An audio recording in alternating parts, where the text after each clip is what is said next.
Hello everyone. तो आज हम स्टार्ट करते हैं हमारा क्लास 11th का first chapter the living world. तो बेसिकली लिविंग वर्ल्ड या ये यूनिट हमें यही बताने वाली है कि कैसे लिविंग वर्ल्ड के अंदर हम जो पढ़ने वाले हैं कि कैसे चीज़ों के नाम पढ़ते हैं, कैसे जो भी बायोलॉजिकल ऑर्गेनिज्म है या बायोलॉजिकल थिंग्स हैं उनके नाम दिए जाते हैं, कैसे उन्हें क्लासीफाई किया जाता है, किस किस कैटेगरी में वो रखे जाते हैं। आपको इन लास्ट पता चलेगा कैसे एनिमल किंगडम बना और कैसे ही आपका प्लांट किंगडम बना। तो वो सारी कैटेगरीज आपको पता चलेगी कि कैसे कैसे चीज़ें बनी, कैसे कैसे आपने ऑर्गेनाइज़ किया पूरी बायो को या पूरी साइंस को या फिर जो भी आपके लिविंग ऑर्गेनिज्म है उन सबको। तो पहला पेज जिसमें ये यूनिट 1 के बारे में लिखा है आपको ये पढ़ना है, क्योंकि कुछ लाइन इम्पॉर्टेंट हैं जो पता होनी चाहिए। एज़ नॉट कि भाई मैं ये बोल दूँ कि इसे नहीं पढ़ना, एक बार इसकी रीडिंग लेनी है और जो भी लाइन सही लगे वो आपको पढ़नी है। मुझे तो जो लाइन सही लगी वो मैंने अंडरलाइन कर दी है। और देखो क्वेश्चन आंसर्स के फ्रेम में, मतलब ट्रू और फॉल्स के फ्रेम में या फिर फिल इन द ब्लैंक्स के फ्रेम में या फिर मल्टीपल स्टेटमेंट देकर आपको एक आधा स्टेटमेंट यहाँ से ही पूछी जा सकती है और फिर आप बाद में ये कहेंगे कि आउट ऑफ द सिलेबस था। तो ऐसा नहीं होता, एनसीईआरटी की लाइन कहीं ना कहीं होती है वो। तो इसे पढ़ना बिल्कुल मत भूलना।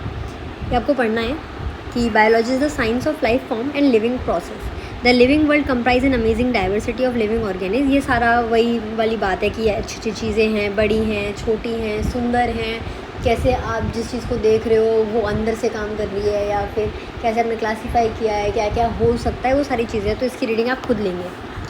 चलिए, इस पेज पे अगर कुछ इम्पॉर्टेंट है तो यही कि 20वीं सेंचुरी का डार्विन कौन है, तो वो है Ernest mayor.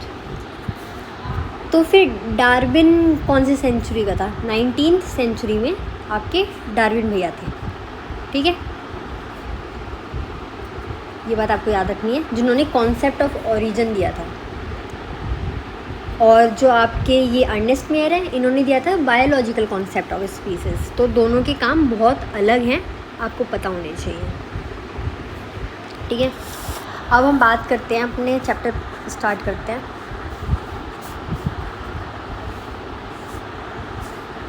The living world. तो इसमें तो ऐसा कुछ खास है नहीं, आप एक बार खुद रीडिंग लेंगे घर जाके। बाकी हम स्टार्ट करते हैं the living world, diversity in the living world. जैसे आप सबको पता है कि आप देखते हैं कि large variety of living organism है, चाहे वो पॉटेड प्लांट हुआ या इंसेक्ट्स हुए या पेट्स हुए या कोई अदर एनिमल्स हुए, और बहुत सारे सेवरल ऑर्गेनिज्म हैं जिनको आप अपनी आंखों तक से नहीं देख सकते, बट वो आपके आसपास हैं और वो लिविंग वर्ल्ड में काउंट हो रहे हैं, है ना। अगर आप अपने ही उस ऑब्जर्वेशन के एरिया को इंक्रीज़ कर दो तो आपकी जो ऑर्गेनिज्म की रेंज है, वैरायटी है, वो भी इंक्रीज़ हो जाएगी। अब देख लो, अगर आप कहीं डेंस फॉरेस्ट में जाते हो तो आप देखो कि वहाँ पे बहुत अलग अलग काइंड के ऑर्गेनिज्म हैं, अलग अलग काइंड के आपको पेड़ पौधे मिलेंगे। तो हुआ ना कि आप बड़ी जगह पे गए तो आपको वैरायटीज़ इंक्रीज़ हो गई, ठीक है, डिफरेंट प्लांट और एनिमल्स और ऑर्गेनिज्म, वो सारी चीज़ें। तो बोलते हैं कि number of species that are known and describe range between 1.7 से 1.8। आज तक जो साइंटिस्ट ढूंढ पाए हैं उसकी रेंज सिर्फ 1.7 से 1.8 मिलियन ही है, ठीक है। More yet to be discovered, but जितनी अब तक डिस्कवर्ड हुई हैं वो ये हैं। इसी के साथ साथ वो बोलते हैं, और ये जो टर्म है जिसमें आप number wise, number and type of organism के बेसिस पे आप एक एस्टिमेशन बता रहे हो कि हाँ भाई एक न्यूमेरिकल वैल्यू दे रहे हो आप, तो इसे आप बायोडाइवर्सिटी बोलते हैं। तो हम किसे बायोडाइवर्सिटी बोलते हैं? ये चीज़ आ सकती है कि आप number and type of organism के बेसिस पे आप इस नंबर को, इस एस्टिमेशन को बायोडाइवर्सिटी बोल रहे हो, है ना। आप इस नंबर को बायोडाइवर्सिटी बोल रहे हो।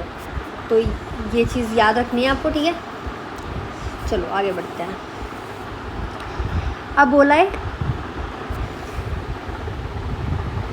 अब आपने बोला है कि remember here that as we explore new area even old ones new organism are continuously being added. हम सबको पता है कि वेरिएशंस आती हैं, सेक्सुअल रिप्रोडक्शन से वेरिएशन आती हैं, प्लांट्स में एक दूसरे के सेक्सुअल वेरिएशंस होते हैं, कहीं ना कहीं हो जाते हैं, कंपैटिबिलिटी की बात होती है। और सबसे इम्पोर्टेंट बात ये है कि अगर कोई पुराना एरिया भी है तो आप वहाँ जाके अगर देखोगे तो वहाँ पे भी आपको जितनी बार जाओगे, जितनी बार ढूंढने की कोशिश करोगे नए नए आपको मिलेंगे, आपको नए नए ऑर्गेनिज्म मिलेंगे। तो बहुत बहुत वास्ट है हमारी डाइवर्सिटी, जिसका अंदाज़ा हम खुद नहीं लगा पाए हैं। ठीक है, जैसे पहले ही बताया गया था कि मिलियंस ऑफ प्लांट हैं, एनिमल्स हैं संसार में, और आपके खुद के एरिया में उन लोगों को कुछ अलग अलग लोकल नेम्स से बोला जाता है। तो वो जो लोकल नेम्स हैं वो प्लेस टू प्लेस वेरी करते हैं। कंट्री में भी अगर साउथ में किसी चीज़ को एक नाम से बोला जाता है तो कहीं ना कहीं साउथ में अगर आप जाओगे तो उसी एनिमल को किसी और नाम से बोला जाएगा। तो वो उनके अपने लोकल नेम है ना, जो वेरी करते हैं। तो अगर ऐसा सब कुछ रहा तो कन्फ्यूज़न क्रिएट होएगी। मतलब mean to talk to each other में, या फिर refers to organism we are talking about, हम जिस ऑर्गेनिज्म के बारे में बात कर रहे हैं, दो अलग अलग कल्चर के अगर इंसान किसी ऑर्गेनिज्म के बारे में बात करने बैठेंगे तो शायद हो सकता है कि वो उन लोगों को आपस में ये लगे कि भाई ये तो अलग अलग, ये तो हमारे इसका नाम तो ऐसा सुना ही नहीं हमने कुछ, तो ये तो किसी और चीज़ के बारे में बात कर रहा है। तो ये तो कन्फ्यूज़न हो गई ना। तो अब इस कन्फ्यूज़न से बचने के लिए हमारे साइंस में, हमारे ऑर्गेनिज्म में क्या आया, हमारे ऑर्गेनिज्म आया कि हम उनको नॉमेनक्लेचर देंगे, हम उन्हें पढ़ाएंगे, मतलब हम उनको नाम देंगे। तो इसीलिए हमारे पास एक टर्म इंट्रोड्यूस हुआ, नॉमेनक्लेचर। जो भी सेम एनिमल्स हैं, जो भी सेम कैटेगरी के एनिमल्स हैं, वैराइटीज़ के एनिमल हैं, उन्हें एक नाम दिया जाएगा। हर एक स्पीसीज़ को उसका पर्टिकुलर नाम दिया जाएगा, जिससे वो पूरे संसार में जानी जाएगी। हर कोई उस स्पीसीज़ को स्टैंडर्ड वे में बोलेगा। अगर स्टैंडर्ड वे की बात मैं बोलूँ, इसका मतलब ये है कि अगर मैंगो को मैग्नीफेरा इंडिका बोलते हैं तो आप संसार के किसी भी कोने में चले जाओ, उसे मैग्नीफेरा इंडिका ही बोला जाएगा। ऑब्वियसली नॉमेनक्लेचर और नेमिंग इज़ ओनली पॉसिबल जब ऑर्गेनिज्म आपका करेक्टली डिस्क्राइब होएगा, है ना। अगर आपको पता ही नहीं है कि ऑर्गेनिज्म है, अब प्लांट है या एनिमल है, अगर प्लांट है तो प्लांट में वो मोनोकॉट है या डाइकॉट है या क्या है, मतलब किस वैरायटी में आता है, खाने का है, रखने का है, सूंघने का है, किस वे में है, तो उस हिसाब से आपको पहले आइडेंटिफाई करना पड़ेगा कि जिस चीज़ को आप नाम देने वाले हो वो है क्या। ठीक है, तो in order to facilitate the study, number of scientist have established procedure to assign a scientific name to each known organism. This is acceptable to biologists all over the world. For plant, scientific names are based on agreed principles and criteria which are provided in International Code for Botanical Nomenclature. तो अब मैं आपको बता दूं, पूछते हैं question यहाँ से,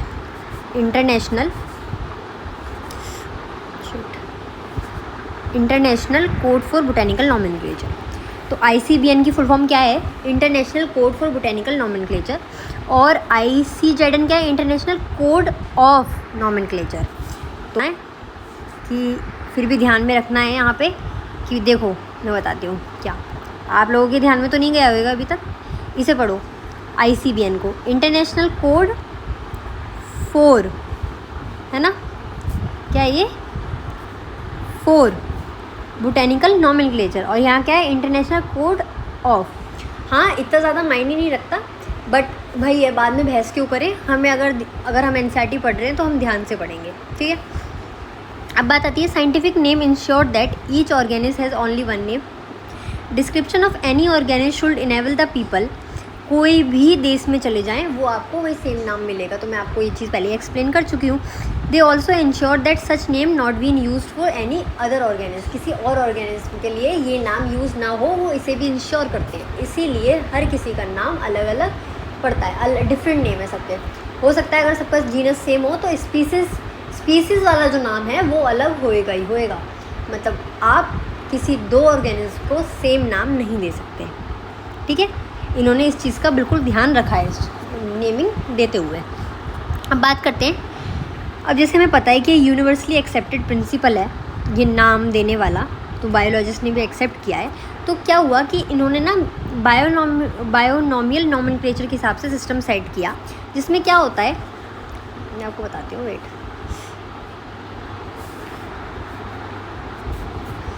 क्या होता है कि यहाँ पे बायोनॉमियल नॉमेनक्लेचर के हिसाब से आप दो लेते हो, एक जेनेरिक एपिथेट और एक स्पीसीज एपिथेट। ओके, तो उसके बेसिस पे क्या है कि आप अगर किसी ऑर्गेनिज्म को, पर्टिकुलर ऑर्गेनिज्म है और इसे नाम दे रहे हो, तो इसके जो नाम होएगा उसमें दो वर्डिंग्स आएंगी। ठीक है, तो पहले लिखा जाएगा वो क्या होएगा, जीनस, आपका जीनस होएगा, और जो बाद में लिखा जाएगा वो आपकी स्पीसीज़ का नाम होएगा, ठीक है। तो पहले जो बताया जाएगा कि वो स्पीसीज़ किस जीनस से बिलोंग करती है, फिर आपको बाद में बताया जाएगा कि उस स्पीसीज़ का नाम क्या है।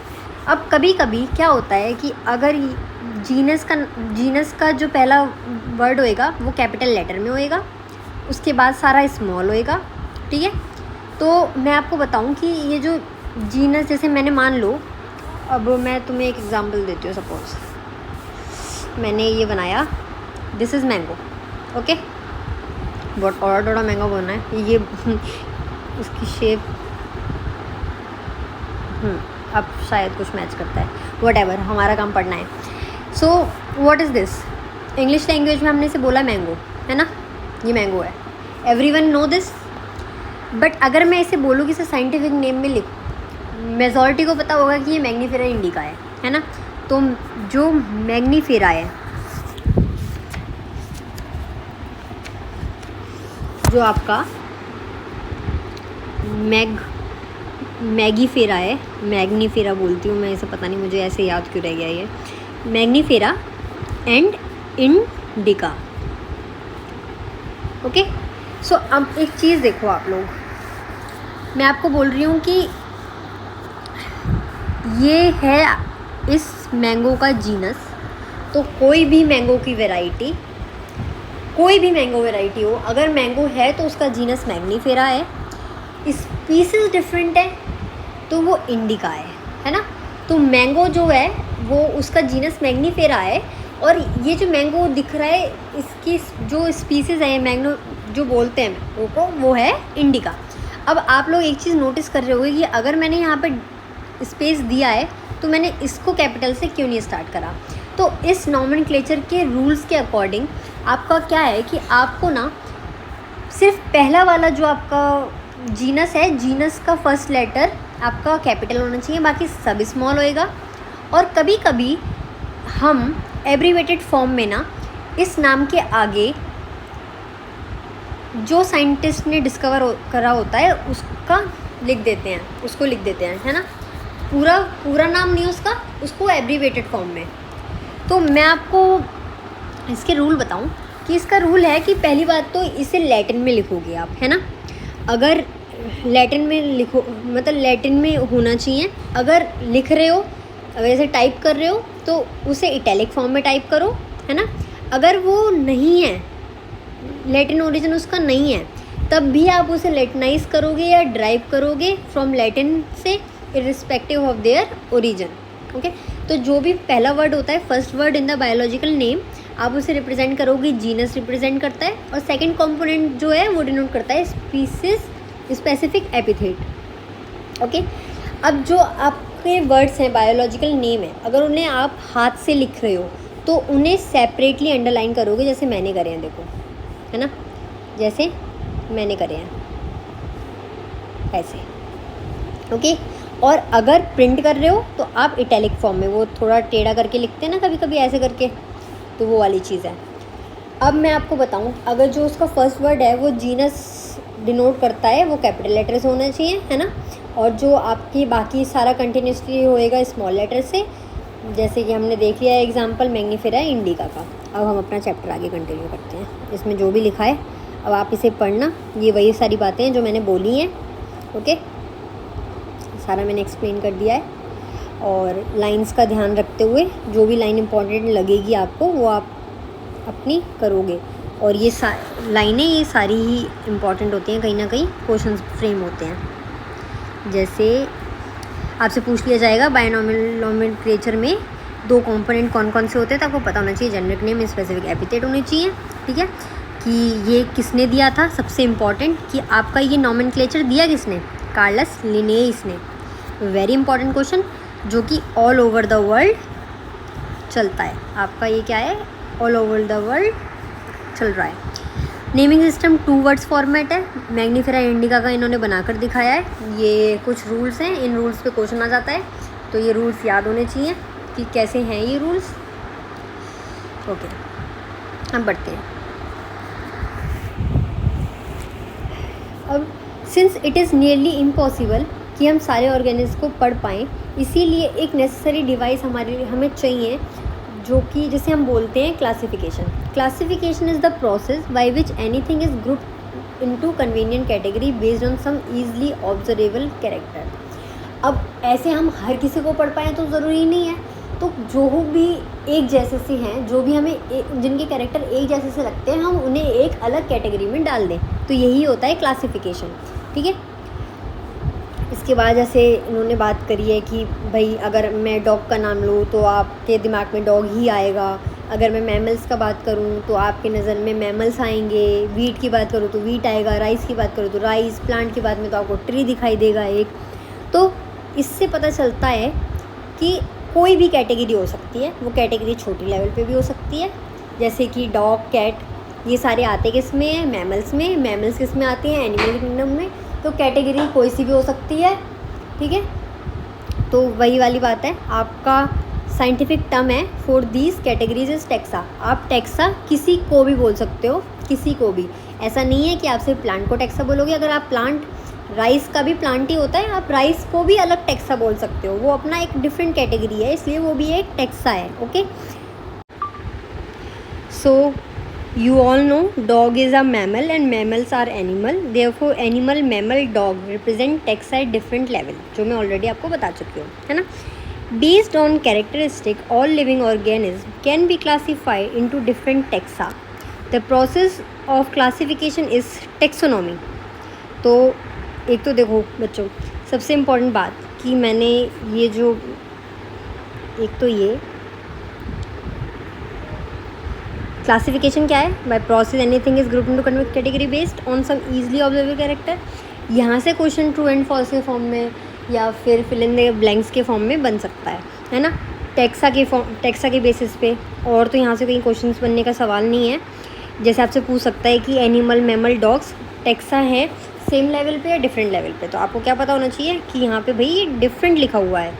तो आपको ना मैं ऐसे एक बात बताऊँ, सिमिलियर, डिफरेंट, ऑन, इन, ठीक है, और है या एंड है या फिर हाई, लो, मतलब जहाँ पे भी आप डिफरेंस कर सकते हो किसी चीज़ को, वो वर्ड्स का बहुत ध्यान रखना होता है, क्योंकि क्वेश्चंस यहीं से फ्रेम करते हैं। वो बोल देगा, आपको बोल देगा कि भाई animal, mammals and dogs are represent taxa at same level, it is true और फॉल्स। तो आप बोलोगे एट डिफरेंट लेवल, तो वो आपका फॉल्स हो जाएगा। तो क्वेश्चंस यहाँ से बन सकते हैं। तो यहाँ पे क्वेश्चन बनता है ना, यहाँ से क्या बन रहा है आपका, एक क्वेश्चन बन रहा है, यहाँ से बन रहा है, यहाँ से बनेगा। अब मैग्नीफेरा इंडिका आपको लिख के दिखा दे और एक ऐसे लिख दे, या फिर एक कैपिटल में आई को कैपिटल बना दे, तो पूछ ले क्वेश्चन आपसे कैसे आएगा। या फिर आपको मैंगो का नाम पूछ ले आपसे, है ना, तो ऐसे क्वेश्चन फ्रेम होते हैं। अब देखो क्या है कि based on characteristic all living organism can be classified into different taxa. उनके खुद के कैरेक्टरिस्टिक के बेसिस पे आप ऑर्गेनिज्म को डिफरेंट टेक्सा पे क्लासीफाई कर सकते हो। प्रोसेस ऑफ क्लासिफिकेशन क्या होता है, टेक्सोनॉमी। अब मैं एक्सटर्नल बोलूँ या इंटरनल स्ट्रक्चर बोलूँ या फिर स्ट्रक्चर ऑफ सेल बोलूँ या डेवलपमेंट का प्रोसेस बोलूँ, कैसे वो बने, या मैं उनकी इकोलॉजिकल इन्फॉर्मेशन को देखूँ, वो सारा इसेंशियल है। और एक मॉडर्न टेक्सोनॉमिक स्टडी के लिए, क्या मॉडर्न टेक्सोनॉमिक स्टडी के लिए इसेंशियल है। तो अगर आपसे पूछ ले कि भाई, यहाँ पे भी क्वेश्चन बन सकता है, देखो आपसे पूछा जा सकता है कि मॉडर्न टेक्सोनॉमी के लिए क्या क्या चीज़ इंपॉर्टेंट है, तो आप यहाँ से बोलोगे external, internal structure, structure of cell, development process, ecological information, ये सारा भाई आपके मॉडर्न टेक्सोनॉमिक स्टडीज़ के लिए बहुत ज़्यादा इम्पॉर्टेंट है। तो भाई ऐसे क्वेश्चन फ्रेम होते हैं। मुझे नहीं लगता इस पेज पे इतना जितना हमने पढ़ा है इस पर कोई क्वेश्चन रह गया।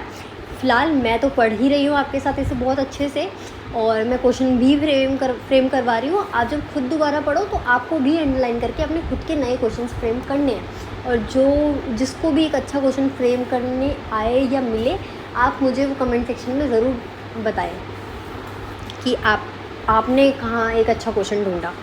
Okay, hence characteristic identification classification nomenclature process that are basic to the taxonomy. अब क्वेश्चन यहाँ से भी आ सकता है कि बताओ भाई बेसिक टू टेक्सोनॉमी क्या है, तो आप क्या क्या बताओगे? कैरेक्टराइजेशन बताओगे, आइडेंटिफिकेशन बताओगे, क्लासिफिकेशन बताओगे और नोमेनक्लेचर बताओगे, है ना। अब मैं बात करूँ, taxonomy is not something new. Human being have always been interested in knowing more and more about the various kind of organisms, particularly with reference to their own use. In early day, human beings need to find source for their basic needs of food, clothing, shelter. Hence, earliest classification were based on uses of various organisms. अब भाई देखो, human being क्या है? Taxonomy कुछ नई चीज़ नहीं है। Taxonomy का मतलब वही है कि इंसान अपनी ज़रूरत के हिसाब से ढूंढ रहा है चीज़ें। अब जैसे ह्यूमन बीइंग को देख लो, पहले वाले ह्यूमंस ने नई नई चीज़ों का आविष्कार किया, तो उस समय जो चीज़ें निकल के आई वो क्यों निकल के आई? क्योंकि उन चीज़ों को कहीं ना कहीं उनका इस्तेमाल था, उनके इस्तेमाल में आई तो वो चीज़ें हमें नज़र आई, है ना। बट आजकल क्या है, आजकल ह्यूमन और चेंज हो गया। आजकल ह्यूमन का इंटरेस्ट ही बहुत है ह्यूमंस का कि भाई वो नई नई चीज़ें खोजे, नई नई चीज़ें को पता करे, मोर से मोर डाइवर्सिटी का पता चले, है ना। तो वही वाली चीज़ें सारी अपनी यहाँ पे वो बता रहे हैं हमें। ओके, अब नेक्स्ट आता है कि human being were since long not only interested in knowing more about different kind of organism and their diversity but also relationship among them. अब भाई ह्यूमन्स हैं तो यूँ तो नहीं चुप बैठ जाएंगे कि खोज लिया और बस चुप बैठ गए। अब उनका मतलब है कि भाई हम उनका रिलेशनशिप निकालेंगे और उनके ख़ानदानों का रिलेशनशिप निकालेंगे। काइंड ऑफ हम पता करेंगे कि भाई कौन किससे बिलोंग करता है, कौन किसका बाप, दादा, अम्मा, बहन, फूफी, बुआ, है ना, खाला, ये सारी चीज़ें हैं। सो अब बात करते हैं हम ब्रांच ऑफ स्टडी। इस मतलब कि ये सारी चीज़ें जहाँ पे आप अपनी ज़रूरत या चीज़ों को ढूंढने के अलावा आप वहाँ पे उनकी रिश्तेदारी भी ढूंढने लगो, मतलब रिलेशनशिप भी ढूंढने लगो, उनके एंसेस्टर्स के बारे में पता करने लगो, वहाँ पे उस चीज़ को आप, उस ब्रांच को आप सिस्टमेटिक बोल देते हो। ठीक है, तो सिस्टेमा लेटिन वर्ड है जिसका मतलब है systematic arrangement of organism based on their relationship, कि वो कब ऑर्गेनाइज्ड हुए, कौन सी ईरा में आए, कब आए, वो सारी चीज़ें। Okay, so Systema Naturae as a title of his publication Linnaeus ने लिखी थी एक बुक। हम यहाँ पे देखो देख सकते हैं। पहली बात तो वही क्वेश्चंस, आप यहाँ से क्वेश्चन खुद फ्रेम करेंगे। ठीक है, इतने में क्वेश्चन फ्रेम होंगे और बहुत सारे होंगे। जैसे मैं बता दूँ कि यहाँ देखो, टेक्सोनॉमी नॉट समथिंग न्यू, ये सारी चीज़ें तो हो गई। अब हमें पता होना चाहिए कि सिस्टमेटिक क्या है। वर्ड सिस्टमेटिक कहाँ से ड्राइव हुआ है? लैटिन वर्ड सिस्टेमा का मतलब क्या है? सिस्टमेटिक अरेंजमेंट ऑफ ऑर्गेनिज्म है इसका मतलब। ठीक है, और आपकी सिस्टेमा किसने लिखी ये भी पता होना चलना चाहिए, ये तो हाईलाइट वाली करने वाली चीज़ है। लिनेइस, ओके, सिस्टम नेचुरा लिनेइस ने दी। ठीक, ये वाली बात हो गई। चलो आगे बढ़ते हैं। The scope of systematic was later enlarged to include identification, nomenclature, classification. Systematic take into account, ये वाली लाइन बहुत इंपॉर्टेंट है। systematic take into account relation between organisms। Okay, अब हम बात करते हैं टेक्सोनॉमिक कैटेगरीज की। तो भाई कहीं ना कहीं ये अभी जितनी भी बात होने वाली है ये आपको बहुत कंफ्यूज करेंगी। मैं खुद नहीं आज तक पता कर पाई कि ये खुद में कंफ्यूज हैं और कहना क्या चाहते हैं, बट यहाँ से क्वेश्चन फ्रेम होते हैं, लाइन वाइज फ्रेम होते हैं, ट्रू फॉल्स के फॉर्म में फ्रेम होते हैं। तो मैं समझ आए ना आए, बट आपका क्वेश्चन सही जाएगा यहाँ से, अगर आप इस चीज़ का ध्यान दे रहे हो कि मैं क्वेश्चन को फ्रेम करके आपको दिखा कैसे रही हूँ। ठीक है, तो सबसे पहली चीज़ देखो, classification is a single step. अगर मैं नॉट ना बोलती तो ये फॉल्स होता है ना, तो हम ध्यान रखेंगे इस चीज़ का। Classification is not a single step process, है ना, बट क्या करता है, इन्वॉल्व करता है हायरार्की ऑफ स्टेप्स को अपने, इन विच ईच स्टेप रिप्रेजेंट करता है क्या, एक रैंक और कैटेगरी।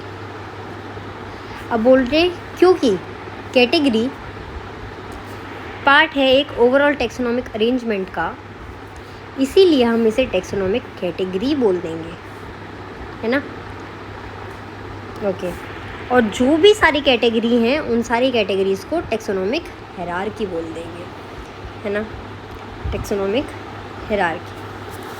भाई मैं आपको एक चीज़ पहले क्लियर कर दूं कि बायो में ना हर किसी की प्रोनाउंसिएशन बहुत डिफरेंट होती है, तो प्लीज़ उस बेसिस पे आप किसी को जज ना करें, इवन मुझे भी नहीं। और लेट्स गो ईच कैटेगरी। अब बोल दें हम कि हर एक कैटेगरी यूनिट ऑफ क्लासिफिकेशन को रिफ़र करती है।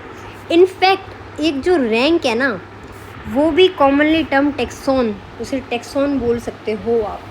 तो यहाँ वो बताना चाह रहे हैं कि भाई देखो क्लासिफिकेशन ऐसे ही नहीं हो जाता कि एक सिंगल स्टेप पे हमने क्लासीफाई कर दिया, अलग अलग लेवल पे आपको अलग अलग ऑर्गेनिज को रखना पड़ता है, और वो हर एक ऑर्गेनिज अपने आप में एक टेक्सोन होता है। जैसे मैं बात करूँ एनिमल किंगडम में, तो एनिमल किंगडम मैमल्स, डॉग, है ना, तो वो अपने अपनी कैटेगरी पे अपने आप को टेक्सोन, अपनी टेक्सोन को रिप्रेजेंट करते हैं। अब यही एक मैमल की कैटेगरी, एक डॉग की कैटेगरी और एक एनिमल किंगडम मैंने अगर साथ में रख दिया तो वो टेक्सोनॉमिक हायरार्की हो गया, अदरवाइज़ वो एक टेक्सोनॉमिक कैटेगरीज़ है।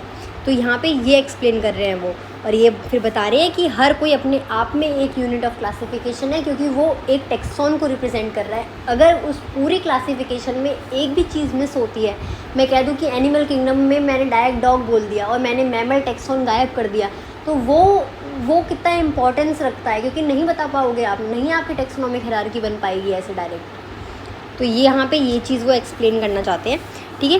फिर बात करते हैं हम कि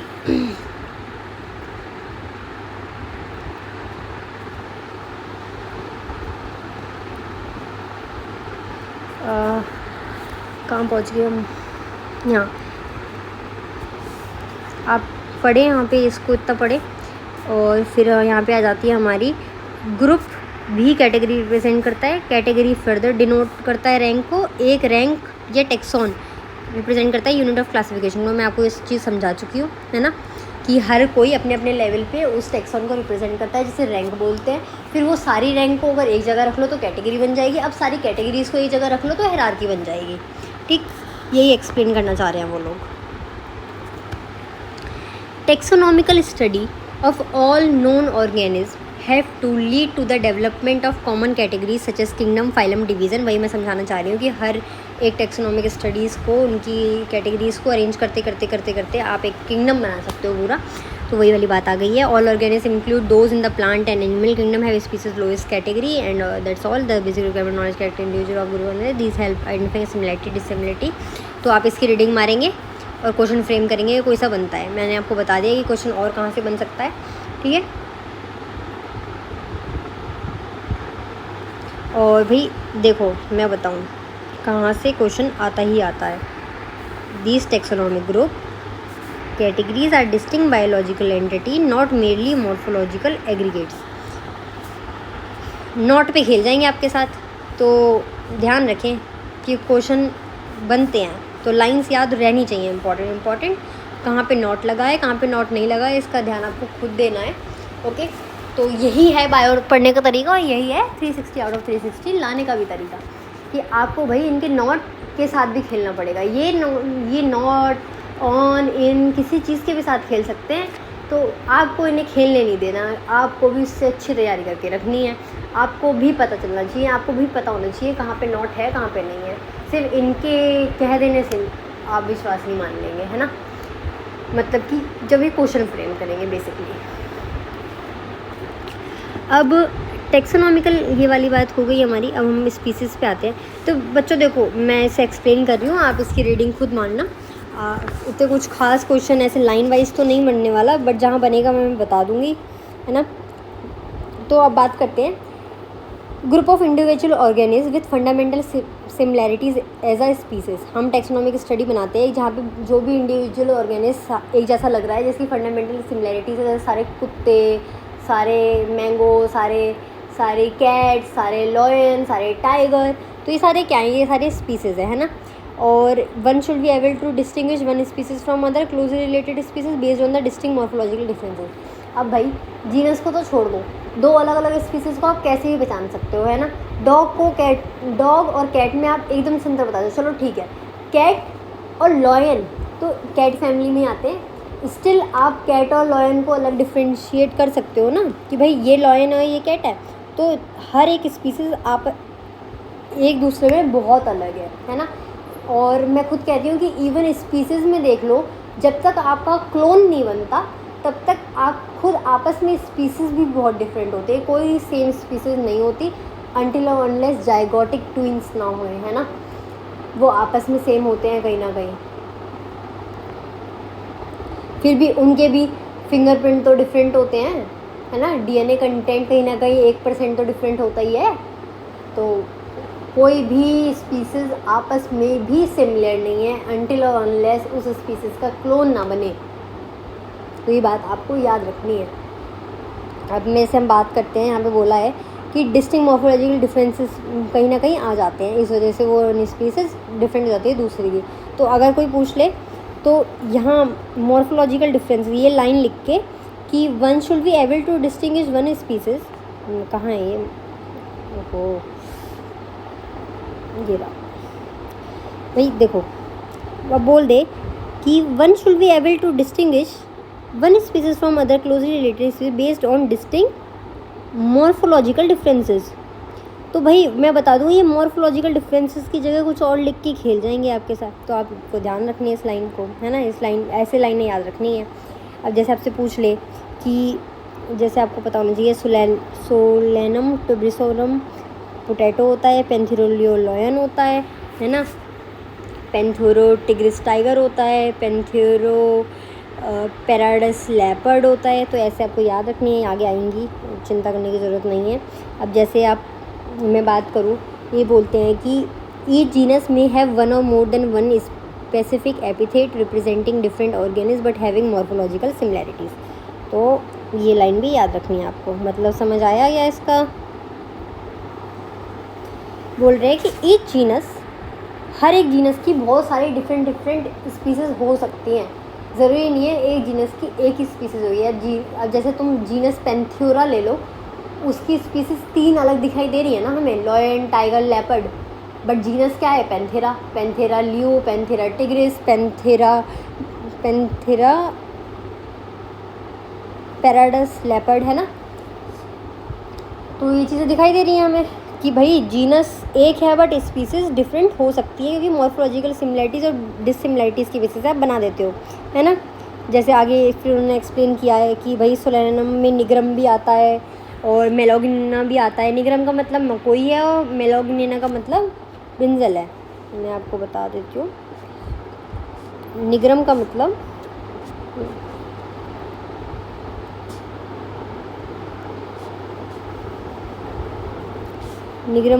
है मकोई, ठीक है। और आपका मेलोनगेना का मतलब है आपका ब्रिंजल, बैगन, ठीक है। ये वाली बात होगी। अब आगे बढ़ते हैं। ह्यूमन बींग्स में जैसे homo sapiens, homos is genus but sapien is different category. हम सैपियंस हैं, नीदरलैंड भी थे, इरेक्टस भी थे। आगे आप पढ़ोगे 12th क्लास के चैप्टर में इवोल्यूशन में ये सारी चीज़ें। चलो अब हम बात करते हैं जीनस की। Genus comprises a group of related species which has more character in common in comparison to species of other genera। ये चीज़ आपको याद, यहाँ से क्वेश्चन आता है भाई। वो हम कह सकते हैं कि भाई क्या है, जीनस के पास बहुत सारे ग्रुप ऑफ रिलेटेड स्पीसीज़ हैं जिसमें ज़्यादा कैरेक्टर आप देख सकते हो as compare to species of other genera, है ना। अब मैंने मान लिया, अब मैं कह दूँ कि जीनस पेंथेरा में कितने कैरेक्टर्स हैं, क्योंकि लेपर्ड के अपने कैरेक्टर हैं, टाइगर के अपने हैं, लॉयन के अपने हैं, हर किसी के अपने अपने कैरेक्टर्स हैं, है ना। तो वही वाली चीज़ है। जैसे फेलिस हो गया, कैट हो गया, ये अपने अलग जीनस हैं फेलिस कैट में। और कैनिडाए, फेलिडाए ये फैमिली होती हैं। अब कैनिस डॉग की जीनस होता है ना। अब फैमिली की बात करा जाए तो फैमिली बोलती है has a group of related genera which still number of similarities compare to genus and species. अब बोलते हैं अब दूसरा ले लेता हूँ आगे। अब बोलते हैं फैमिलीज आर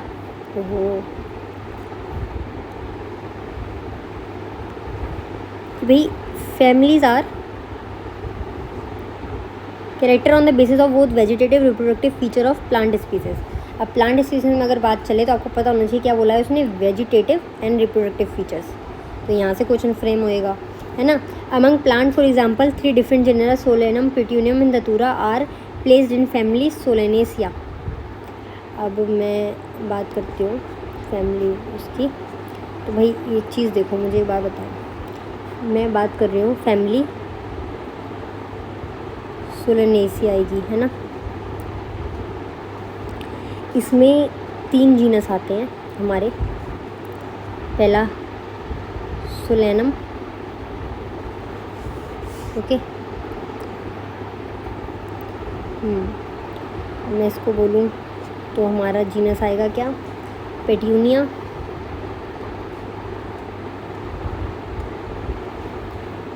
और मेरा एक जीनस आएगा क्या, धतूरा वाला।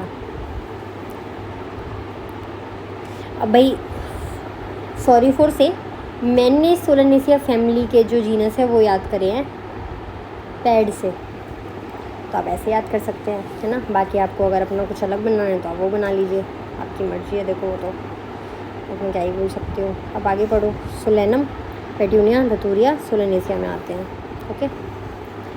ये बात हो गई। अमंग एनिमल पैंथेरा जीनस है जिसमें लायन, टाइगर, लेपर्ड ये सब आते हैं। फेलिस कैट का जीनस है, फैमिली फेलिडिया आती है। कैनिस डॉग का है और फैमिली कैनिडिया आती है ना। अब ऑर्डर देख लेते हैं हम। Earlier that category like species genus family are based on number of similar character पे देखी थी, बट ऑर्डर और अदर हायर टैक्सोनॉमी कैटेगरी कैसे बेस आइडेंटिफाई होती हैं वो एग्रीगेट्स ऑफ कैरेक्टर्स की बेसिस पे। ऑर्डर और उससे अबव जो आपकी सारी वो हैं, ठीक है। ऑर्डर विंग हायर कैटेगरी, अब यहाँ पे हाईलाइट करना स्टार्ट करें। Order being higher category is the assemblage of families which exhibit few similar character. ये लाइन याद रखनी चाहिए, यहाँ से क्वेश्चन आएगा। एग्रीगेट्स ऑफ कैरेक्टर हमें याद रहेगा, और ऑर्डर विंग हायर कैटेगरी है, इसीलिए यहाँ पे ये असेंबलेज है फैमिलीज़ का जो कि बहुत कम सिमिलर कैरेक्टर असेंबल करते हैं। तो भाई देखो, अगर या तो कोई इंस्टीट्यूट हो गया या फिर एनटीए हो गया, एनटीए ऐसी लाइंस के साथ लाइंस को आगे पीछे करना या वर्डिंग्स को आगे पीछे करके क्वेश्चन फ्रेम करता है।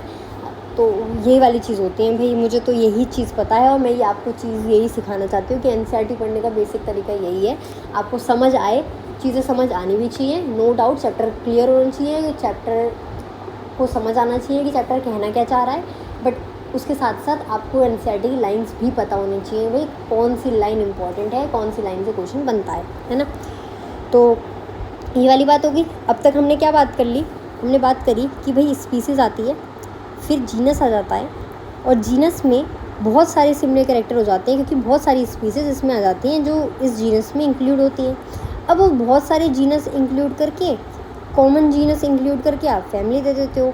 अब कॉमन फैमिली इंक्लूड करके आप ऑर्डर दे देते हो। अब बहुत सारे ऑर्डर इंक्लूड करके आप क्या, क्लास दे देते हो, और फिर वही क्लास आपको डिवीज़न या फिर फाइलम दे देती है, और फिर वो आपका एक बन जाता है एनिमल किंगडम या फिर प्लांट किंगडम, है ना।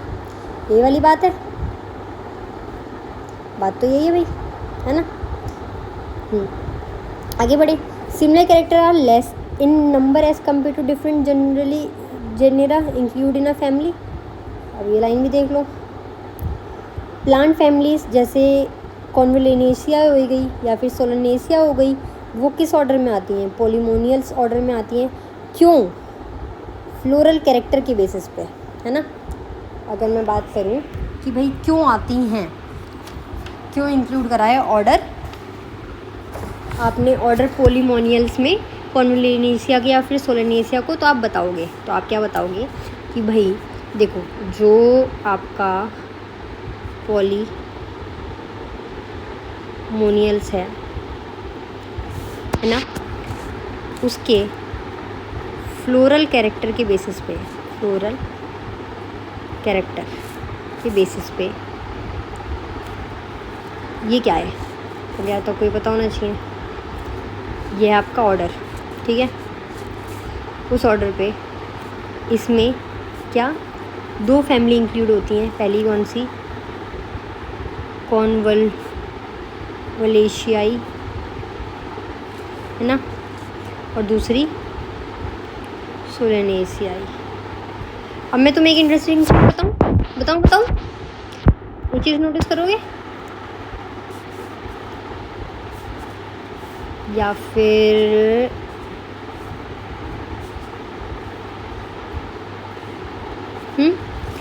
तो जनरली जो भी प्लांट की फैमिलीज़ हैं वो किससे एंड होती हैं, एंड विथ। प्लांट की बोला मैंने, प्लांट की मेजॉरिटी में, है ना, ये नहीं कि हर कोई। ऐसे तो वीट को बोलते हैं पोएल्स, है ना, बट वहाँ पे wheat, no sorry my mistake, wheat की भी होती है, देखो पोएसिया।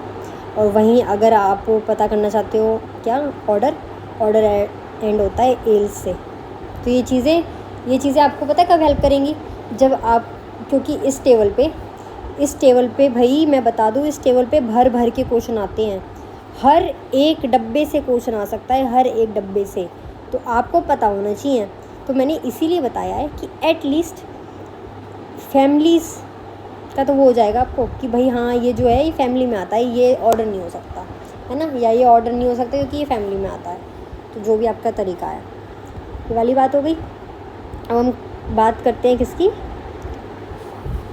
The animal order carnivora include families like felidae and canidae. अब ये जो फैमिलीज़ देखी थी हमने 2, क्या, फेलिडिया और कैनिडिया। अब ये दोनों किस में आती हैं भाई, अब ये दोनों आती हैं ऑर्डर कार्निवोरा में, ओके। चलो अब बात आ जाती है क्लास की। The category include related orders. Category क्या इंक्लूड करती है, रिलेटेड ऑर्डर। जैसे एग्जांपल, एक ऑर्डर है प्राइमेटा, ठीक है, मैं बताऊँ, लाओ यहाँ पे आओ, मैंने बोला प्राइमेटा ऑर्डर है, क्या है प्राइमेटा, ओ से रिप्रेजेंट कर रही है, ऑर्डर है ना। और उस ऑर्डर में क्या क्या है आपका, मंकी, गोरिल्ला, है ना, और आपका गिवोन।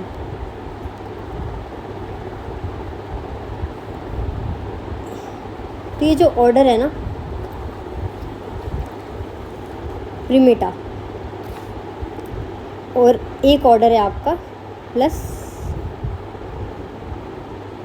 कार्निवोरा, ठीक है, ये ऑर्डर है। ये दोनों इंक्लूड होते हैं क्लास ममेलिया में, तो ये याद रखना है, ओके।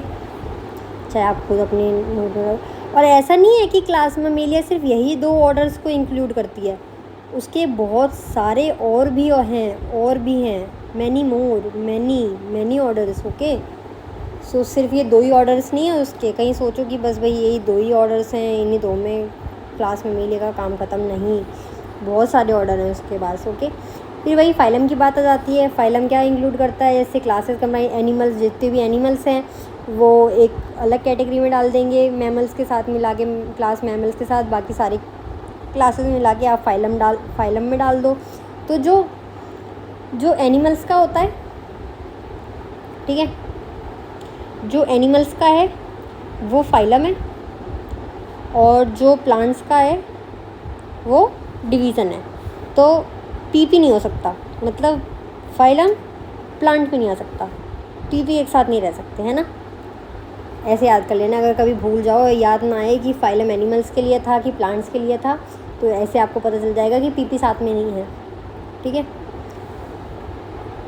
ये वाली बात हो गई। एंड आपको पता, मैं एक एडिशनल में इंफॉर्मेशन देना चाहूँगी अगर किसी को चाहिए, कि जो फाइलम है वो फाइलम टर्म दिया था कॉइनर ने, और जो आपका डिवीज़न टर्म था वो दिया था आइकर ने, ठीक है। तो याद रहता है तो ठीक है, वरना कोई बात नहीं, ऐसे कोई क्वेश्चन नहीं आते इन पे कभी भी। तो यही फाइलम यही बताता है, फाइलम के बारे में यहीं पे ख़त्म हो जाती हैं चीज़ें, कि based on common feature like presence of notochord and dorsal horn nervous system, chordates और नॉन कॉर्डेट्स में डिवाइड कर देते हैं हम फाइलम को, इंक्लूडेड इन फाइलम कॉर्डेटा। अब फाइलम भी तो 2 टाइप के हैं ना, आपको पता होना चाहिए कि फाइलम भाई 2 टाइप के हैं। जो एनिमल का फाइलम है ना वो 2 टाइप के हैं, फाइलम कॉर्डेटा और फाइलम नॉन कॉर्डेटा।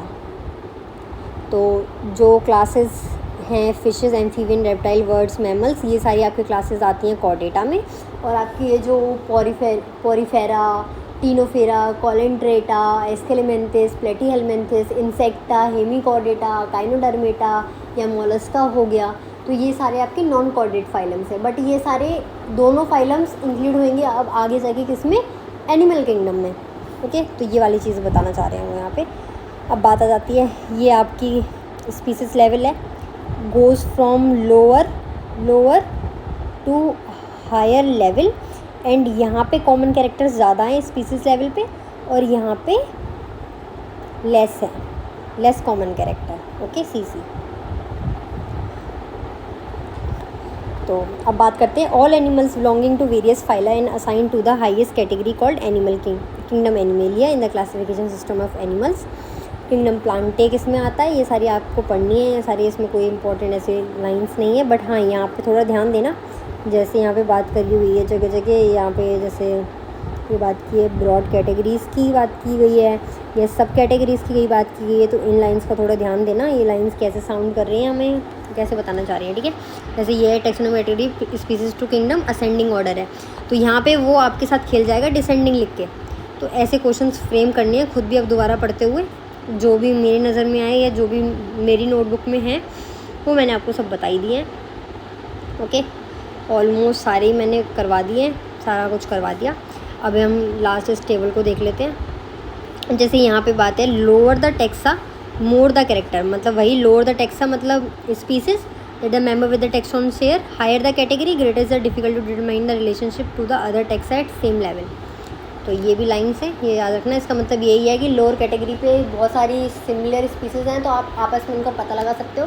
बट जैसे जैसे आप ज़्यादा हायर लेवल पे जाओगे, मतलब किंगडम लेवल की तरफ जाओगे, तो वहाँ पे कॉमन कैरेक्टर्स कम हो जाएंगे, तो उनको आपस में क्लासीफाई करना बहुत टिपिकल हो जाएगा आपके लिए। अब हम बात करते हैं इसकी टेबल की। तो पहला हमारा मैन के बारे में बता रहे हैं वो, तो मैन का बायोलॉजिकल नेम है होमो सेपियंस, जीनस हमें पता है होमो पता चल रहा है, फैमिली होमिनिडिया, वही आसपास है, ऐसे क्वेश्चन डिफरेंट नहीं आएंगे, ह्यूमंस का तो याद हो ही जाएगा।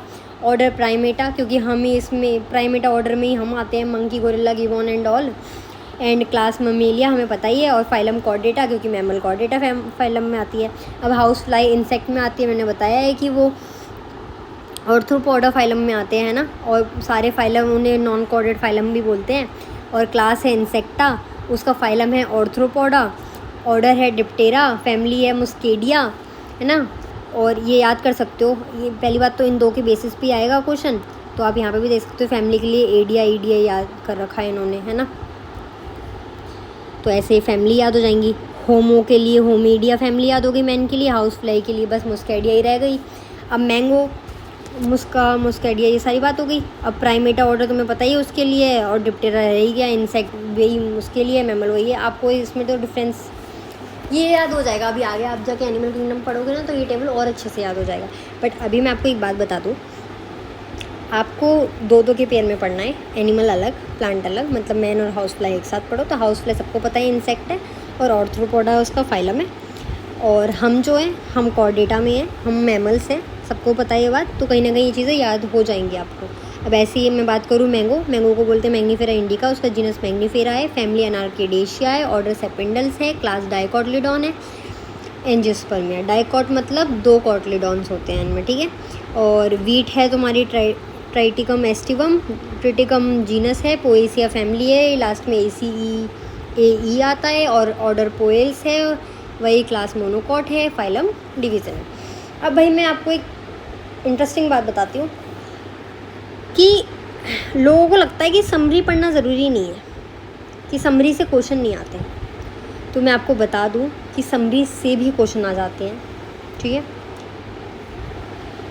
समरी में भी बहुत सारी इंपॉर्टेंट लाइन होती है। भाई पता है इनका इंपॉर्टेंट लाइन से क्या मतलब होता है? इनका मतलब ये होता है कि कोई ऐसी ट्रिकी लाइन ढूंढ दो या फिर कोई अलग सी लाइन ढूंढ दो। वो आप जब एनसीईआरटी पढ़ना धीरे धीरे स्टार्ट करोगे आपको खुद समझ आ जाएगा कि कैसे ये ट्रिकी लाइन की तरफ घूमते हैं, कैसे ये क्वेश्चन फ्रेम करना चाहते हैं, कैसे ये क्वेश्चन बनाना चाहते हैं, है ना।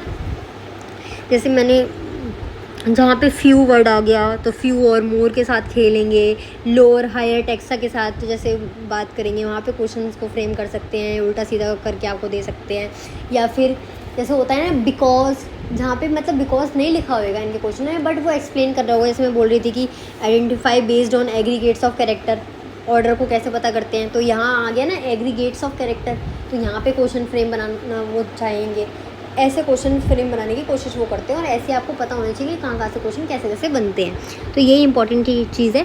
अब भाई समरी आप पढ़ो, आपको खुद क्वेश्चन फ्रेम करना है समरी से। मैं बाकी एक बार चलो पढ़ के बता देती हूँ। The living world is rich in variety, millions of plant animal have been identified describe but large number of still remain unknown. हमें पता ही है कि अभी सारे हम वैसे भी नहीं ढूंढ पाए हैं। The very range of organism in term of size, colour, habitat, physiological, morphological, अलग अलग कैरेक्टर्स देख देख के आपने कैरेक्टराइज किया है, उन्हें अलग अलग डिफरेंट दिया है।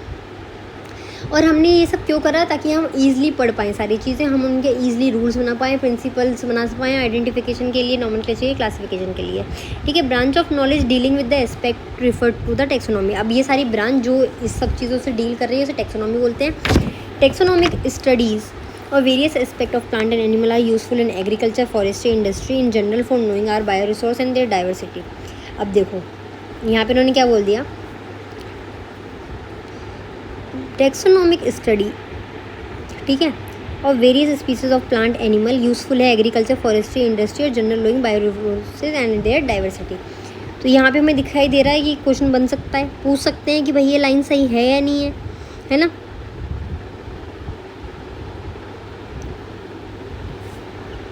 इंटरनेशनल कोड्स की बात की है या नेशनल कोड्स लिख दें तो भाई क्वेश्चन कहीं से भी आ सकता है। The basic of taxonomic like identification, naming and classification, organism are universally evolve under international codes based on resemblance and distinct differences. Each organism is identify and assign to correct scientific by name comprising two word as the binomial system, copies of position system करे, they are many categories. भाई यही है, इसमें तो इतना खास कुछ है नहीं। जो मुझे लाइन्स लगी वो ये हैं, बाकी आपको तो सारी लाइन्स ही अच्छी लगनी चाहिए। सारी लाइन्स ही इंपॉर्टेंट है एक्चुअली एनसीईआरटी की। तो सिंपल सी बात है। अब मैंने तो ये चैप्टर पढ़ा दिया, अब आपको खुद अंडरलाइन कर करके ये चैप्टर पढ़ना है और क्वेश्चंस फ्रेम करने हैं। और मोस्टली लाइंस जहाँ पे भी क्वेश्चन फ्रेम हो सकता है आप करो, ज़्यादा से ज़्यादा करो, ताकि आपको बाहर कहीं क्वेश्चंस लगाने की ज़रूरत ना पड़े एटलीस्ट, अगर आप नहीं लगा पाते क्वेश्चन। और बाकी कोशिश करो कि चैप्टर के क्वेश्चंस लगाओ, चाहे एनसीईआरटी फिंगर टिप ले लो या फिर किसी को जो भी पसंद है। मैं तो कभी मॉड्यूल वगैरह सॉल्व ऐसे खास करी नहीं। वैसे मॉड्यूल अपने मैं सेंटर की कर लेती थी क्योंकि वहाँ पे ना एनसीईआरटी की लेवल के हिसाब से क्वेश्चंस दिए जाते थे कि easy, beginner level, achiever level और फंटास्टिक लेवल या फिर full booster level, NCERT booster level, ऐसे करके लेवल्स थी। तो वो बट वो क्वेश्चन एनसीईआरटी के इर्द गिर्द ही घूमते थे, मतलब वही एनसीईआरटी की लाइन से। तो वहाँ से मुझे बहुत ज़्यादा आइडिया लगा कि क्वेश्चन कहाँ, वैसे आइडिया कहाँ लगा कि वैसे कहाँ से बन सकता है क्वेश्चन, भाई कैसे खेलते हैं हम क्वेश्चंस के साथ, कैसे आप क्वेश्चन फ्रेम कर सकते हो, कैसे नॉट, फ्यू, ये सारी चीज़ें समझ आती हैं, आपको खुद भी समझ आ जाएंगी जब क्वेश्चन आपके सामने आएंगे इन्हीं फॉर्मेट के बेसिस पे। तो इस हिसाब से आपको चैप्टर की रीडिंग लेनी है और all the very best, chapter अच्छे से करना। Bye bye.